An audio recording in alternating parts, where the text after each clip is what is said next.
Hello everyone, ফেসবুকে বেশিরভাগ মানুষে অসফল হয় একটি ভুলের কারণে। তো কোন সেই ভুল, অবশ্যই ভিডিওটা কনফার্ম করেন, আমি দেখিয়ে দিচ্ছি। আমরা যখন ভিডিওগুলো আপলোড করি, আমাদের ভিডিওগুলো প্রচুর পরিমাণ রিচ করে না। কেন করে না? জাস্ট আমাদের একটা ভুলের কারণে।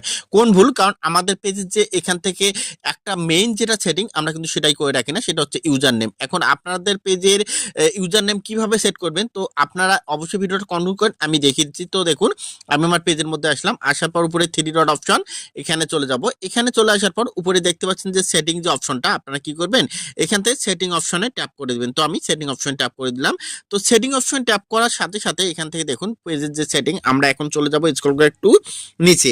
নিচে আসার পর এখান থেকে দেখতে পাচ্ছেন আমার এখানে যে পেজ সেটআপ নামে যে অপশনটা আছে, আপনারা এই অপশনটায় চলে যাবেন। তো আমি পেজ সেটআপ অপশনে চলে আসলাম। চলে আসার পর এখান থেকে দেখতে পাচ্ছেন যে এখান থেকে আমার এখান থেকে উপরে দেখাচ্ছে পেজ নেম, নিচে দেখতে পাচ্ছেন ইউজার নেম। এখন আমাদের পেজে যদি এই ইউজার নেমটা দেওয়া না থাকে, তাহলে আমাদের পেজটা কিন্তু ফেসবুক রিকমেন্ড করবে না, বা আমাদের পেজের নাম যদি কেউ সার্চ দেয়, তাহলে কিন্তু আমাদের পেজটা সামনে যাবে না। তো অবশ্যই আপনাদের নামের সাথে, পেজের নামের সাথে এখান থেকে মিল রেখে আপনারা একটা ইউজার নেম এখান থেকে সিলেক্ট করবেন।